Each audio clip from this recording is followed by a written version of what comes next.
Tonight's episode, sweet and delicious. We're cooking up some great stories for you on You Gotta See This.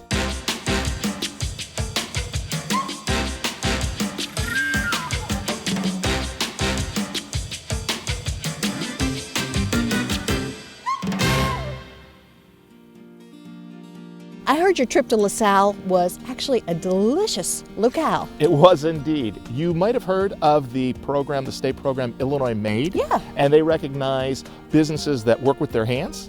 Like me?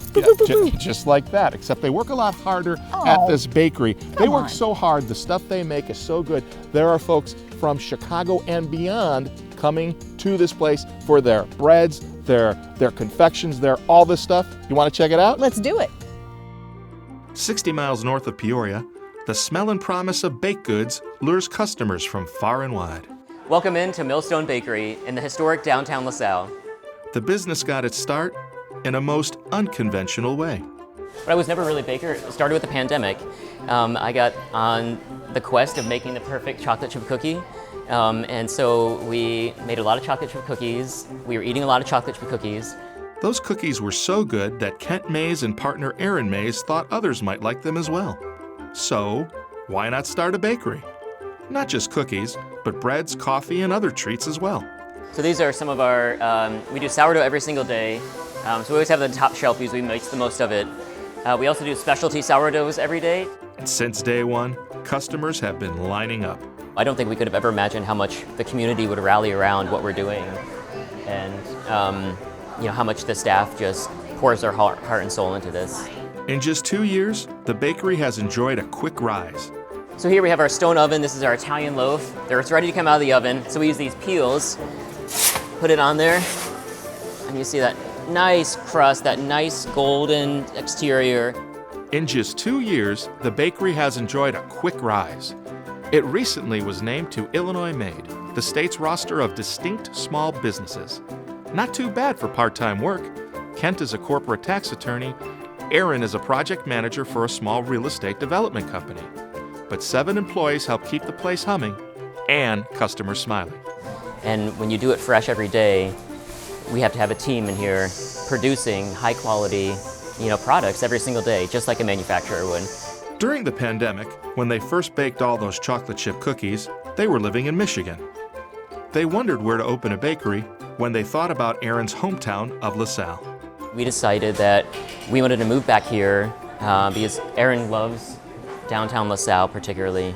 And so we want to be close to our family. We wanted to do something for the community. And we were looking around and thinking, what could bring people downtown? And we always love traveling and finding really neat bakeries where they make everything from scratch. And we realized there's nothing like that within an hour radius of this area. They found a spot in an 1880s retail shop that had hosted many businesses over the decades, most recently a comic book store. But the interior needed a lot of work. So it was sort of an old wood panel building. A lot of the colors were very dated, everything was very worn. And so they took off the carpet, they repainted the walls and the ceiling, and we kitted it out for a bakery, and it really looks like a whole new place. They chose the name Millstone as a nod to the area's rich history in growing grain and baking bread.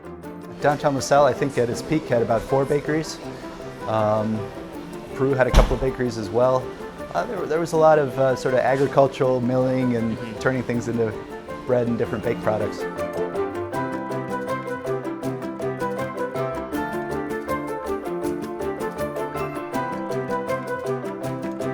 And that really goes to the roots of baking, is the simple process, using really good ingredients, using traditional methods. The process is a European style that takes time, such as for their popular sourdough bread. So this is going to be our sourdough. It just got mixed, so it's not at all the final product. But what you do is you put your hands in there and you fold it over itself rather than kneading. We don't knead, we fold. It takes about 26 hours to make. So you get a slow fermentation that really rises slowly, builds all that flavor in there, and you can really taste the difference. And that's why it's more European. You don't add all the preservatives that are in a lot of bakeries and a lot of kind of commercial breads. So it's just a different style. I think one thing Millstone is known for is just making really good quality products, really artistic, and it's just a really neat experience to see. The enthusiastic clientele includes sisters Jill Campos and Jean Carter, who live nearby in Peru. They say Millstone has become a community gathering ground. Sometimes we sit here and we call them clients. The regulars come in and they join our table, and sometimes we have up to 8 people at our table. Sometimes we're here for 3 hours. So, no, it's the whole experience we enjoy here. Other customers come from many miles away. It seems like a lot of people have relatives or family from outside the area, and sometimes we had a woman in this morning who was buying bread to gift to her daughter this weekend when she goes up and visits her in Chicago. So I think there's here's a nice fresh baked bread like Grandma used to make, kind of as a show of affection or love. And many come for more than bread. They bolster tourism, a key economic driver in the Starved Rock area. We have a couple of regulars for about 45 minutes out, and then they come to the bakery and then they make a day of it. They go to the boutiques, they go to the Quilting in the Valley, they go to Nina's Market for lunch. So I think that's one neat thing about our area, LaSalle, is you come for the bakery and then you stay for the shops, you stay for the canal, you stay for the towpath. It's just a really neat area, and hopefully it encourages other people with ideas about a business that might not, there might not be a business like that around here, like this bakery. Give them the motivation to say, hey, this could succeed. There's a market for really cool artisan places around here.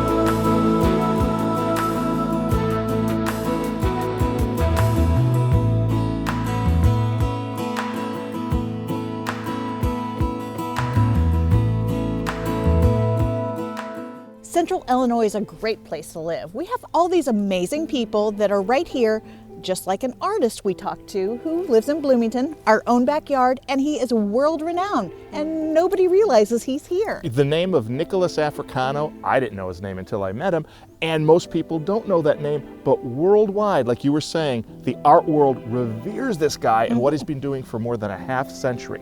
Let's go to Bloomington and see what he does, where he does it. For more than half a century, the artist has toiled in relative anonymity, in central Illinois, that is. In the art world, he has renown around the globe.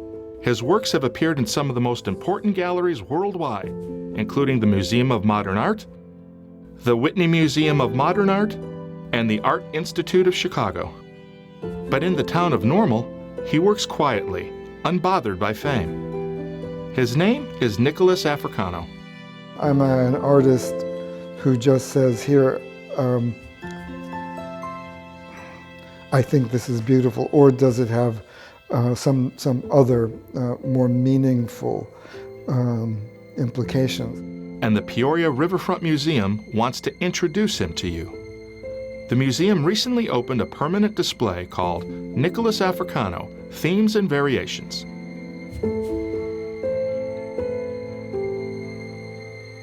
Museum curator Bill Conger hopes to expand the 3 pieces into a vast chronicle of Africano's vibrant and vital career. There is no denying the importance of Nicholas Africano in the art world. Born in Kankakee in 1948, Africano came to Illinois State University in the early 70s to study English literature, hoping to pursue a writing career.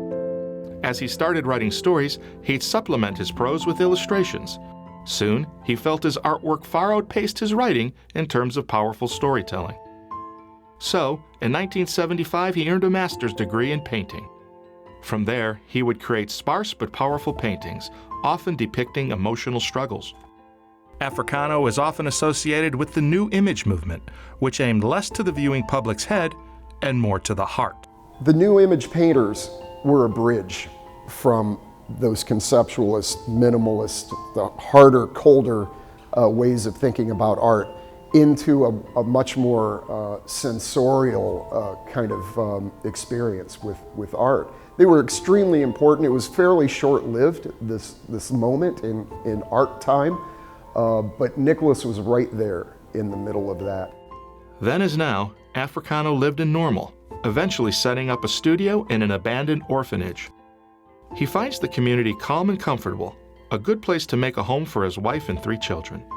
Though he frequently has visited New York for his exhibits there, he has seen no reason to relocate to better fit in with the art world. This studio represents an opportunity to fulfill my ambitions because really, frankly, I just have never cared as much about anyone's approval or disapproval. In more recent times, Africano moved away from paint to glass, using the medium like few other artists. He sculpts with wax, with wife Rebecca as his model and muse. Then the wax is cast with glass, which he then works further in search of his ultimate vision. Glass is a paradox. It's a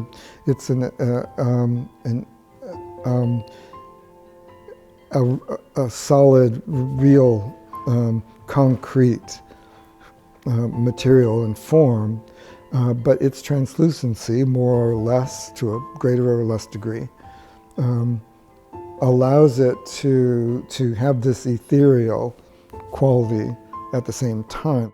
So I saw the progression as the nakedness. With his 5-decade body of work, what is he trying to say? He is simply trying to reflect what he sees. And I am not interested in any kind of moral lesson, nor do I ever suggest that my work provides an answer for the inequities we live with on a daily basis. In fact, it suggests the opposite. It says we're always vulnerable.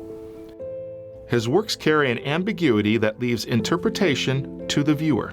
I think that, for me, that's what lends the mysticism, the beauty, the magic of these, is I don't really want to know too much. I don't really want all these questions answered. That beauty prompted Conger to seek out Africano a few years ago.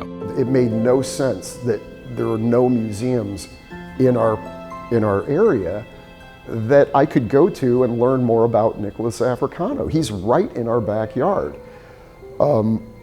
We decided that this was something we could do. The museum recently purchased 3 pieces for the permanent Africano exhibit: a glass cast of Teresa and a painting in glass cast of Belle.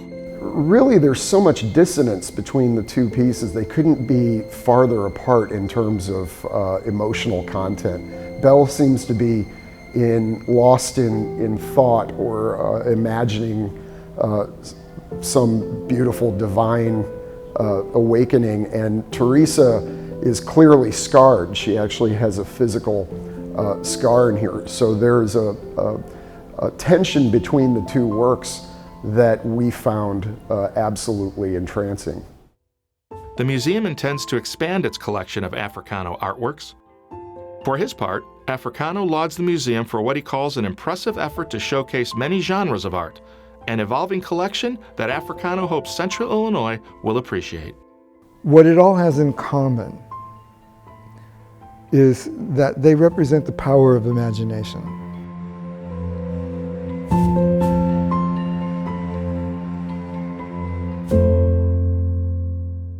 You know, you got to see this is so great for a lot of reasons. The host, of course, but also we get to meet interesting people and go interesting places. Including some of the smallest towns around here that can be the most interesting, like Standard, Illinois, which if you've never been there, it used to be a booming mining town. Now it's smaller because they don't have mines anymore. In fact, there's only one public place where people can gather, and they've been doing it for 90 plus years. Wow. Same family has owned it the whole time. Why do people want to go there? Well, let's take a look. Break a mirror? That's supposed to bring 7 years bad luck. But not for Bellino's Tavern. There, On the first day of business in 1933, the mirror on the back bar split. However, crack and all, the pub is still going strong after 90 plus years. Yeah, we've been good luck since then. Good luck indeed. He is the fourth generation of Bellino's behind the bar. And though the tiny village of Standard has dwindled in size over the decades, Bellino's Tavern survives as the lone gathering spot in town. I think a lot of people have been coming here for a long time, so there's a lot of memories. About 40 miles northeast of Peoria, tiny Standard sits in Putnam County, the smallest county in the state. These days, Standard's population is barely above 200. But in its heyday, Standard boasted almost 1,000 residents. That was back in the 1920s, when Standard, like many Illinois Valley towns, hosted a coal mine.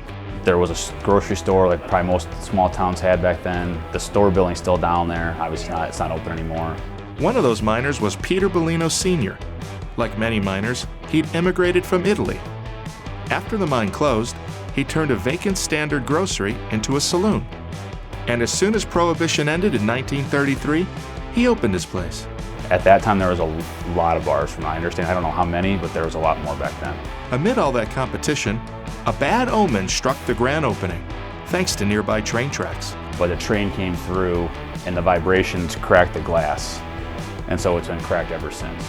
Crack and all, the original back bar remains intact. It's a point of interest for new customers who stop while traveling along Illinois Route 71. So we get a lot of newcomers actually from the Peoria area coming up to like Starved Rock or Utica. They'll come through on 71 to the beer sign and just swing in. And then they'll come from Chicagoland area too the same way. And so the first thing that usually catches their attention is the old bar and the back bar.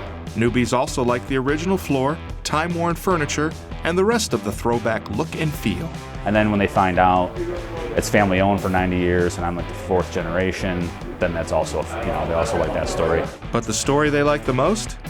It stars Antoinette Bellino, John's great-grandmother. In 1974, as the widow of the original owner, she ran the place with the help of son Pete. So she, I believe, was like 73 or so when this happened. She was in here bartending. There was one person in here and someone came in to rob the place. The customer, I think, may have knocked the robber off balance, and she came out from behind the bar with a rifle and hit him over the head with a rifle stock, knocked him unconscious. They called the police, and the police came and arrested him. So that's another local famous story.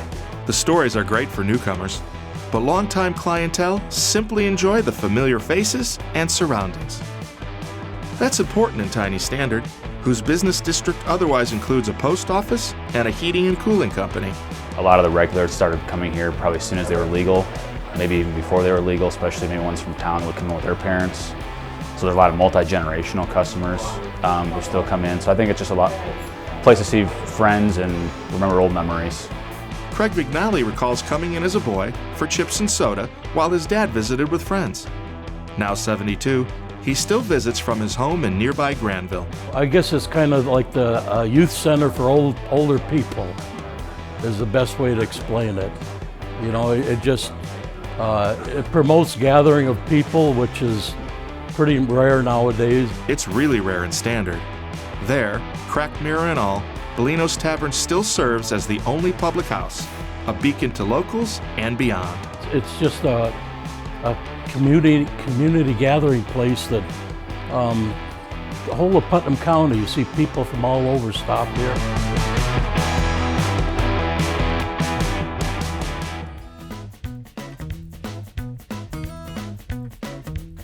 To sell a lot of gas, William Sprague used a little flash. Setting up any business was a risk during the Depression, and in 1930, Vine Street in Bloomington already had 2 other filling stations. Still, Sprague decided to build a new place, but one unlike the sparse cookie-cutter stations connected to Big Oil. To grab motorists' eyes and attention, and their business, he crafted an independent station in a 2-door revival style, Sprague's Super Service. Most of the gas stations at that time were just tiny little square boxes or rectangles of cinder blocks, so this would really stand out in the neighborhood. Though the pump shut down decades ago, visitors still stop to take a look into yesteryear as they get their kicks on 66. There is such a resurgence of interest in traveling Route 66. I have hundreds of people a month who stop here. I have 30% of my visitors are international. So everybody is trying to get back to that, that original Route 66. And so this is an authentic building that has been restored to its authentic look from 1930. Ryburn is the proprietor of Ryburn Place, a gift shop inside Sprague's Super Service. She serves as the unofficial historian of the site and the neighborhood. Sprague, a contractor by trade, began building his operation at 305 East Pine Street in 1930. At the time, Route 66 was just 4 years old, riding along established streets and thoroughfares connecting 2,000 miles of asphalt between Chicago and Santa Monica. Get your kicks out on Route 66. Most filling stations at the time, including 2 on Vine Street in Bloomington, had no frills in design or offerings, and they often were connected to petroleum companies like Texaco and Gulf.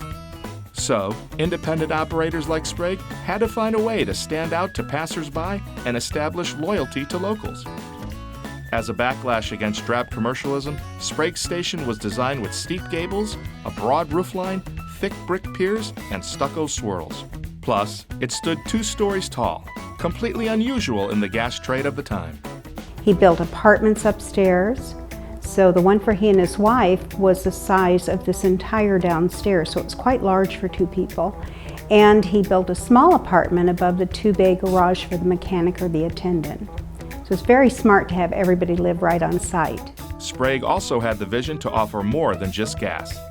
He had a cafe on the first floor as well as an office.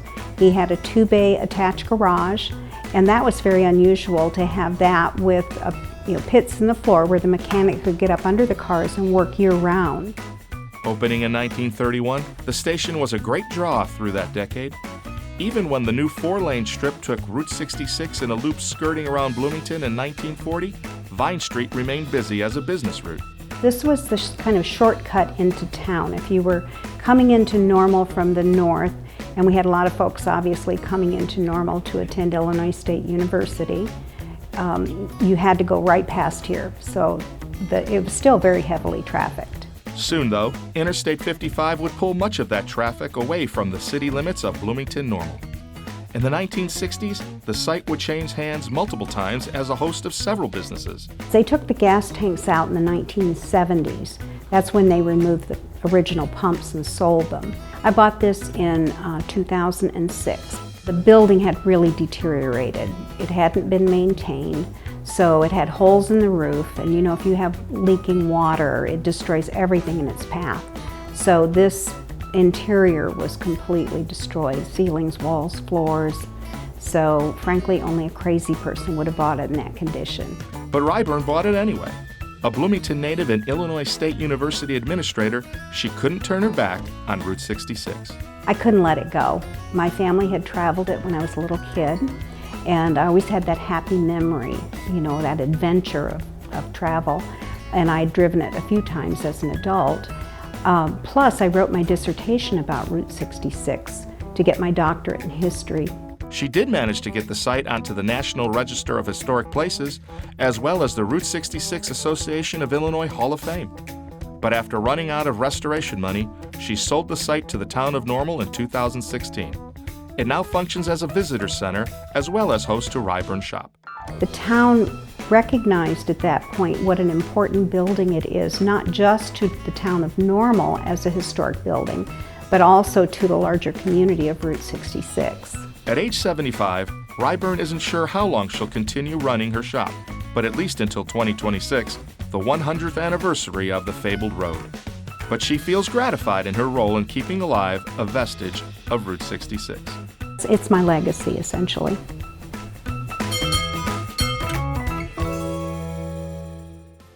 I think that episode was on the right track for us. Good people, great places. Always like telling good stories, and we'll tell more down the line on... You gotta see this. Woo, woo, woo. All aboard.